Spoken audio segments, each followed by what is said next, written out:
Welcome to Nailed It, a podcast featuring business tips from industry leaders, presented by Clever Punch. Here's your host, Jade Flogerzy.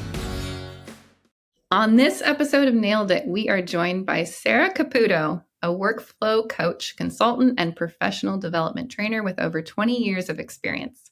Sara has dedicated her career to helping individuals, teams, and small businesses navigate workflow challenges and boost productivity.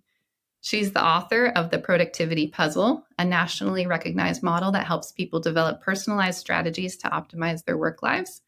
With a master's degree in organizational psychology from Antioch University, Sara blends science with practical tools focusing on creating systems that fit each person's unique strengths and needs.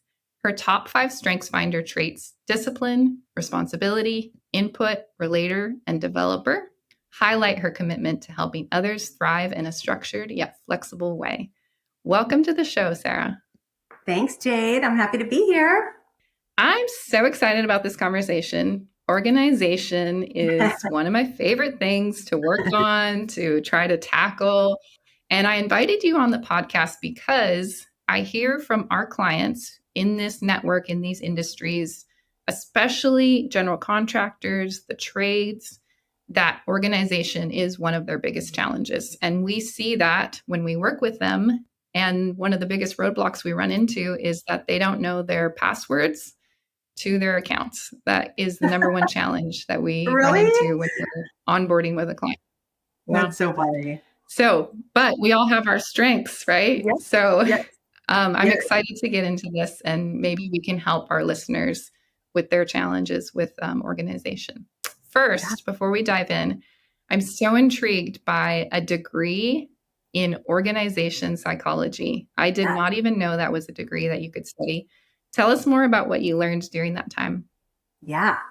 Okay, so organizational psychology is like a blending of psych and business. So it's like bringing those two areas together. So if you've heard of Adam Grant has a degree in organizational psychology. He's an organizational psychologist. He has a PhD.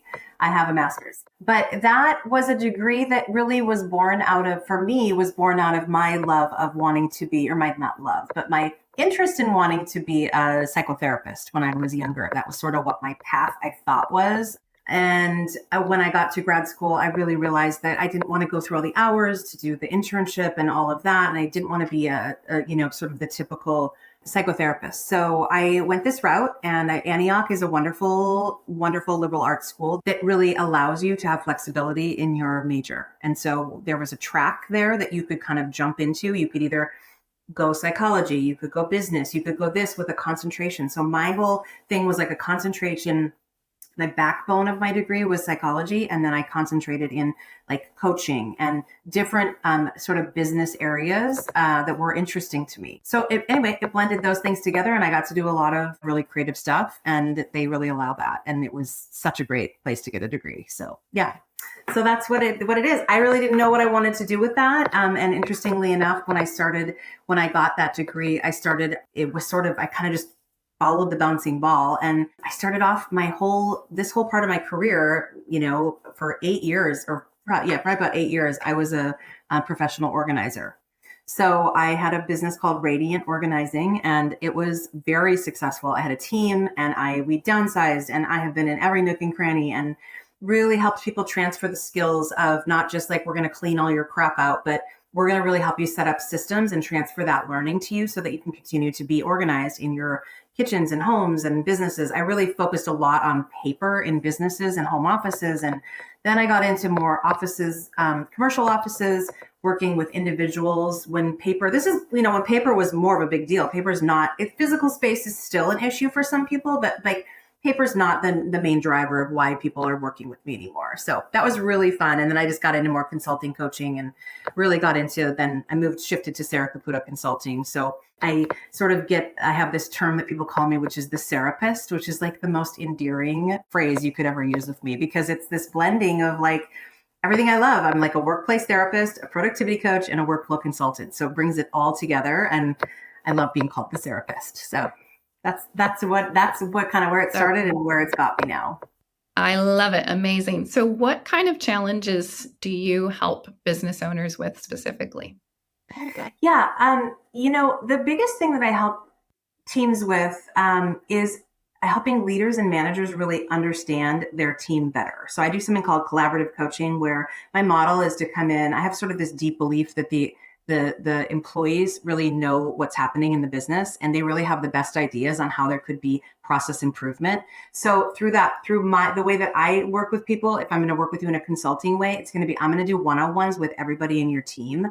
I'm really good at sourcing information and getting sort of themes. We're never calling anybody out. It's never about any right or wrong. It's always through the lens of process improvement and how can we grow? How can we get better? And so that's my mental mode when I come in. And so I'm always looking for the answers for that I can take back to leaders in themes. So we look at that and say, the biggest thing that people are faced with is in small business, because 20 and less is really sort of my sweet spot, being able to utilize your team for the strengths that they bring. And so a tool that I do use is the Gallup Strengths Finder, which I really love. We can really decode people, and I've really been able to help leaders and managers and principals understand their team members better, right? And just be able to be sort of that guide on the side in business and help them get more clear about what is working right so we can continue to build on that. And so when you're in it, it's hard to work on it. So my job is to help business owners work on their business while they're in it doing all the cool stuff. When you first start working with a team, so I'm hearing that you'll meet with the team and you love hearing from them first, because they usually have their boots on the ground and they have the ideas on where they need the most help. But what do you see is the most common problems that teams bring up in that first initial kind of discovery phase? What do you see most commonly that they're really struggling with or really stuck on?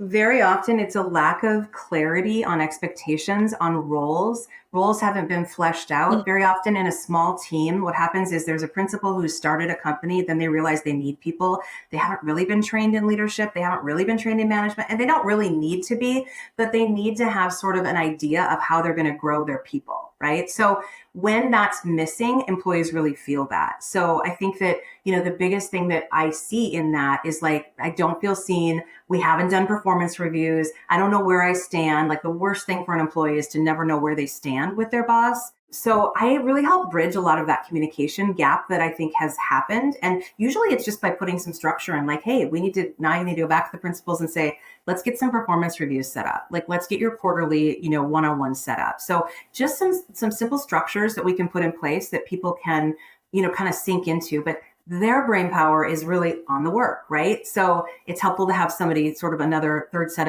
of, very objective eyes come in and say, here's some best practices that I don't see that you're doing, but I think if you put in place, they would feel more seen, they would feel more heard, and they would be, ultimately, as you know, because you run a team, it's all about building trust. And so when people feel seen and heard, when their ideas are recognized, and when they know where they stand, we build trust. And that's the foundation of any strong team and any vulnerability that we need so that we can maximize what we're doing and go forward. You mentioned the Strengths Finder exercise. Do you often find in doing that people are in the wrong role? They're in the wrong seat?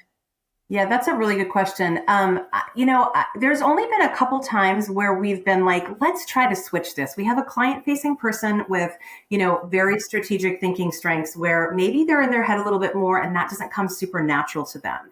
The Gallup Strengths Finder is all built on positive psychology. So it's all about what you're already pretty good at. We want to build on that. So I do remember I worked with a team in a lone team in Colorado years ago, and it was very clear that the person in the back room should be in the front and vice versa. And so I said to the leader, trust me, take a big leap with me. I think this is going to be better. I've had these one-on-ones, and sure enough, they were both so much happier because their natural tendencies were able to sort of be more felt in those positions. So yes, sometimes, but also, strengths is really about taking what your strengths are, what we've identified as your strengths, and using those and pointing those and aiming them towards anything. So, it's easy to think a lot of times people say, can you do strengths to people that are coming in? Because we want to make sure we're going to get some executors. That's what we really need. That's what people often say. And I always tell people it's not a hiring tool. It's not a tool to, that this is a yes or a no because they don't have these strengths. We have all 34 strengths. It's just a matter of how we're going to lean into them and bring up awareness around where those strengths lie and how we can build on those. So it happens sometimes, but it's not usually the main driver. I love it. You mentioned StrengthsFinder. What other systems or tools or even exercises do you love doing with teams when you work with them that you've found has been super productive? Yeah. The number one challenge that leaders, managers, principals have in a small business is that they're in the weeds. So they don't want to be in the weeds, but a lot of times they don't know what is in their top triangle. So the model I have is that I've created is called the top triangle. And so when we can identify what is in your top triangle, and there's 5 identifying questions, like what is the absolute best use of your time? Where should you be spending more time? Where do you know that you need to be putting more time in as the business owner, as the leader, as the manager, in whatever role, right? So they're kind of very reflective questions. And they're meant to slow you down and really help you think, like, this is my role. Part of this role is not doing this anymore. But these things change because when you were the only person in the company, you were in the weeds all the time. So it's a good use of time to review your top triangle and continue to look at, like, quarterly. I say when I work with people for a 3, 6, or 12-month process, every single quarter we're reviewing the top triangle for all managers and leaders because it shifts and it changes. So when we're not in the top triangle, we end up in the weeds. And when we're in the weeds, we can look at 3 different levers that put us there: team and people, accountability and communication, and processes and systems. And that's really where my coaching focuses heavily, is those 3 levers that we try to pull. And when those are really dialed in, a leader can trust and they can stay in the top of their triangle. But in a small team, people are sometimes not trained as well as they need to be. And when people aren't properly trained, leaders can't stay in the top of their triangle because they're constantly unable to delegate and nervous that people are not going to do it as well as they can, as fast as they can, right? And so some of that, and I just met with a leader of a team of 5 the other day that I've worked with for years, and we had just a big conversation about really taking that leap and trusting to get back up into the top triangle, because a lot of mucking around in the weeds right now. Team is feeling that. And then when we can bring the whole team together and say, this is the leader's top triangle, it's really powerful because then everybody's accountable to helping hold them there. So it can be really exciting. And it's just a great time diagnostic. I mean, at the end of the day, we have 168 hours in the week. And so how we use those 168 hours is really the only thing that matters, right? And so when we can identify where we need to be and then hold accountability to that, things can really shift for leaders and managers in these roles with teams. So cool. I love that you review this productivity triangle. Is that what it was called? Yeah. I love that you review that quarterly. Yeah. Because along with the reasons that you mentioned of why you are trying to stay in this area where it's the most productive for your time, but you get back in the weeds, I would add to that too, for me, habit is a huge part of that. It's amazing how much you have to pivot in business. Your challenges change weekly, monthly, definitely quarterly. Yeah. And a lot of times I find myself falling into doing the things that aren't the most important use of my time, but it's just habit. I just go back to what I'm used to. So that must be so nice to check back in with teams and be like, we need to get back here. Yeah. Yeah. It's just a good benchmark. And I mean, you bring up a really good point that it's way more comfortable. I mean, part of a leader's growth is taking on new challenges and being able to identify what is going to keep scaling and hitting goals, right? And so when we know, hey, what's the weeds? What's top triangle? I mean, a lot of times people are like, well, I'm not really in the weeds. I'm not really in my top triangle. I'm kind of in the middle. And I'm like, no, you're either top triangle or you're weeds.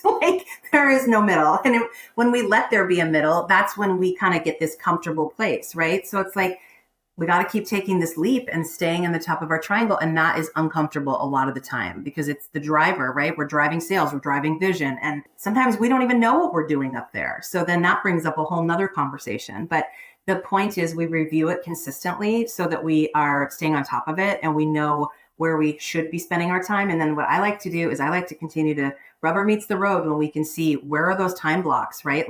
One of the biggest tools I do teaching, speaking, and training on is time blocking. And it's the oldest tool in the book, but it's the only tool that works if you want to get below your surface and you want to deep dive on stuff that really pushes the needle forward. So if we're going to really see, are you in your top triangle? I need to see it connected to your calendar in some time blocks. That shows real seriousness that you're willing to take that leap at least twice a week, 90 minutes where I'm like really putting effort into driving vision and driving sales. And what do those activities actually look like? That's where my coaching comes in, where we talk about like, what does that activity look like? Well, it looks like I need to make some calls. Okay, where are you getting the list? Where is that coming from? Salesforce? Like, I really sit shoulder to shoulder with people and really hold them accountable to like, tell me how you're going to track it. Like, what's that going to look like when we meet next? Do you want 10 calls done? So it's like, it becomes very easy, to your point, to just keep falling back into the weeds because we're comfortable there. It's how we've built our business, but it's not how we scale. It's not really how we grow. And it's not how we continue to build a team. Yeah. You mentioned in the beginning, they nickname you the Serapist, but I also feel like in talking with you, you bring a lot of accountability, which Don't you feel like business owners or leaders really need that? Because if they're the boss, it's like, who is their boss? Who's holding them accountable? And it can be so easy to like end up having all these things hiding in the closet, whereas you can help, like do a little hand holding, do some accountability to get through. It totally turns into accountability coaching. So if you're coming to me because you're a leader, manager, principal, and you want to continue to grow your team, you and I are going to have ongoing coaching calls where I'm holding you accountable to getting in your top triangle, to staying there, right? Certainly with your employees as well. But, I want to hold you accountable to doing your one-on-ones, to getting those performance reviews done. And again, like I kind of think about it like my coaching is a lot think about an oven. There's 4 burners.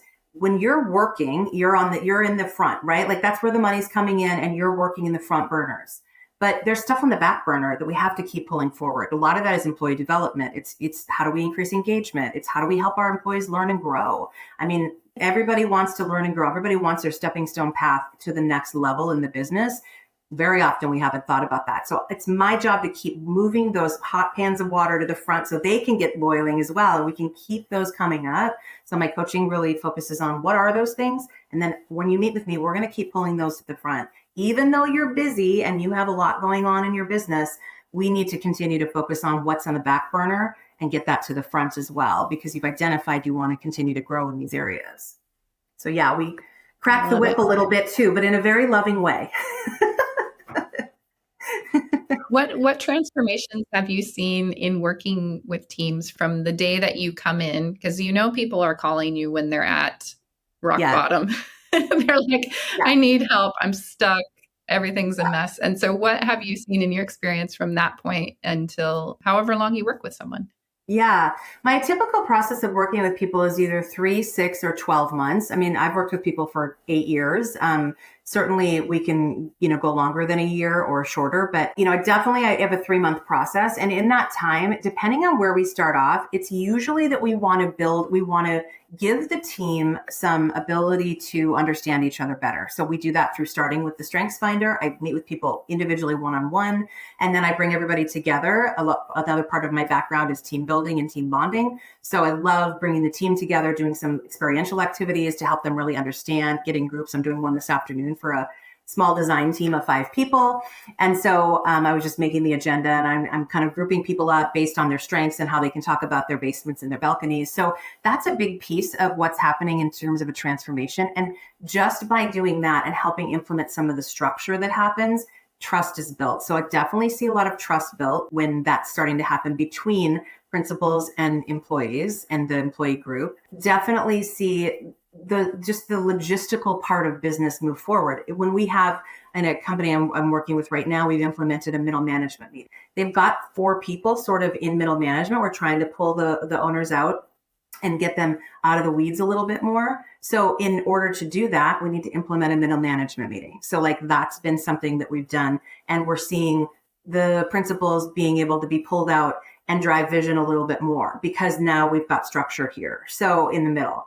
So, when structure is built, people feel safer. I think when trust is built, people feel seen and heard, and we grow employee engagement. And so that's the name of the game, is we want better decision-making. We want more focus. And so a lot of times I'm helping individuals get more organized. We're talking about to-do lists. We're talking about project management systems. Very often I'm helping implement, do we need Trello for this? Like, is this Asana? Like maybe a lot of times people have half broken systems they've started to use that they're not continuing. So like we wipe that out, we start fresh. So really bringing quite a bit of structure. I mean, my number one strength is discipline in Gallup StrengthsFinder. So it makes sense. And it started to make sense to me over the years. Like, of course, companies are coming to me when they have low discipline because they're leaning into my discipline. And that's a really beautiful place to be because I get to use my strengths every day, which is so awesome. So lots of transformation and then just being able to hit goals and being able to scale and get to the growth that they want to get to. You mentioned trust, and I bet that is a concern with teams in the very beginning. Like when they hear this person is going to come in and they're going to help us as a team and they're going to help with organization, and the leader or the owner is obviously the one that's hired you. And so I bet there's some trust there of like, oh, teachers coming in, but I can imagine that shifts so quickly when they realize that you're on your side. Like as soon as you're mentioning things like development, career path, opportunities, roles, strengths, like they must realize very quickly that you are there to help the whole thing holistically. Totally. And I have scripts that when they do a kickoff that Sara Caputo is going to be coming in, I want them to use the right language because we never, ever want people to think anything's wrong. Nobody's in trouble. Like this is all about process improvement. And along the way, we help solve, there's conflicts. Like there's usually hidden conversations that haven't happened that I can kind of suss out and see like, hey, there's a three-way here that hasn't happened. It needs to happen. We need to heal something. I'm super comfortable bringing that together and watching that transformation happen. So yes, trust is a big piece, but I think one of my gifts is I can build rapport real quickly. And I let people know right out of the gate, like I am here 100% on your side. I am all for the employees. And that has to be how it is, you know? Yeah. Do you see a correlation between what you're able to do and help with and connecting that to profit for the company? Yeah. I mean, I think when we're looking at bottom line, we're looking at trying to hit goals, and usually those are connected to money on some level. You know, everything matters around employees because when you don't have employees, you're not going to make money if that is what your structure and your goal is set up to do. So while I don't come in and I'm not looking at the hardcore numbers, we're certainly looking at some spreadsheets. We're certainly looking at metrics and we're driving that in a way, but we can see shifting and changing happening with that intentionally of what we've set up based on now, wow, we've really built a strong team. We now are fully staffed, right? A lot of times it's like, we need to get fully staffed. We need to get fully trained. And so once, again, it all comes back to that time diagnostic. Once principals can stay a little more out of the weeds and drive vision and drive sales, if that's what their role is, and drive the lead gen on the, at the top level, we're seeing, it's inevitable that you're going to see bottom line, be better. You mentioned a couple tools, software tools, Trello and Asana. When it comes to software technology to help improve, is there ones that you love that are like your go-to, or is it just all dependent on how the team is set up and functioning? Yeah, it's a great question. I mean, I think it's very specific to the team. A lot of times people have systems when I come in. Some I've never heard of, some are that I'm really familiar with. I love Trello because it's super visual. It's great as for an individual. For knowledge workers, it's great just in terms of their general workflow. I really like Asana. I think that's a really comprehensive tool. I've worked with a lot of teams right now that are working on Monday.com. That's another big one that is much more encompassing. Of course, you've got, the big behemoths that that you hear a lot about, which is, like Salesforce, Basecamp. I mean, there's a lot of big ones. Another team I'm working with right now is on Zoho, and they're really grappling. A lot of my work with them is just like weekly meetings on like, okay, what are we implementing? How are we doing on the to-dos? So that accountability kind of structure to bring to them. I think that on an individual level, it's really fantastic to have some sort of system. Every employee needs some sort of system that works specific to their brain. If that's a notebook, awesome. If it's Evernote, great. If it's notes in your phone, wonderful. But the reality is that you have to have a place. Like a team is only as strong as their weakest, most disorganized person. So the reason I like to start with employees when I do any kind of organizational training is because we need to get everybody on the same page around, you have a different brain, you have a different background, you have a different way of doing things. So let's find a system that works for you, because the more organized the individuals are, the more that contributes to the entire work group. So we can't really implement a big system up top, right? When people are not able to kind of know what their tasks are at the baseline level. So we kind of hit it from all angles, but there's some fantastic systems. But it, again, Jade, comes back to consistency and training, because I see all the time people really are like pie in the sky on this new training or this new, project management system. And It has, I'm sure you see this too, and it hasn't been properly, we always say, like, if you're going to implement it, right now we need to come up with what your training plan is. So being able to fully execute it and fully get people on board means training over communication. It means consistency. It means this is a 3 to 6 month process, and people don't like to hear that. It's it's work. So we see when we work with clients that a little bit of a small piece of that, because their CRM will obviously affect their sales, which affects their marketing. So, but yeah, it's all too common for us to see everyone so excited about the new CRM that they're going to use. And they're going to go with the best one and the biggest one, thinking that that's going to be, the more they pay, the better the results are going to be. But all too common. It's like whatever you put into it is what you get out. And it's very common for it to sit there and be stagnant, unfortunately. Yeah. And I always say about a system, specifically your sort of daily system, I always say that the more friction there is between you and your system, the less likely you are to use it. So it has to be so streamlined and so easy for everybody to access. Like, we can't lose password, because guess what? We're not gonna get into that system then. Right. So it requires a big conversation, and it requires a whole team effort. Often we sit in the office and the principals say, we're going to start to use this, without really thinking through, like, what do we need this for? So it's important to really think that through.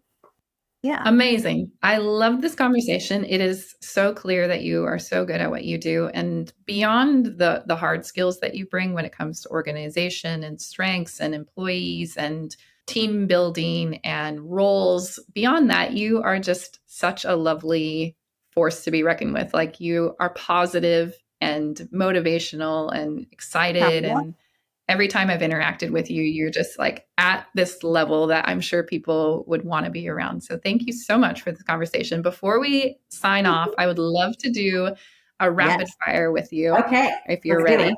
Yep, I'm ready. All right. Morning person or night owl? Morning, 100%. Mexican or Italian? Mexican. 3 favorite business books. Well, I wrote them down when you asked me this, because I didn't want to lose that. I have a million, but Your Brain at Work is a fantastic book. What Got You Here Won't Get You There. And a book I just finished reading that I found as a business owner, as a solopreneur, as an entrepreneur, so helpful, called The Anatomy of Anxiety. Fantastic book. Ooh. Yeah, really, really good. Cool. Yep. Best way to relax?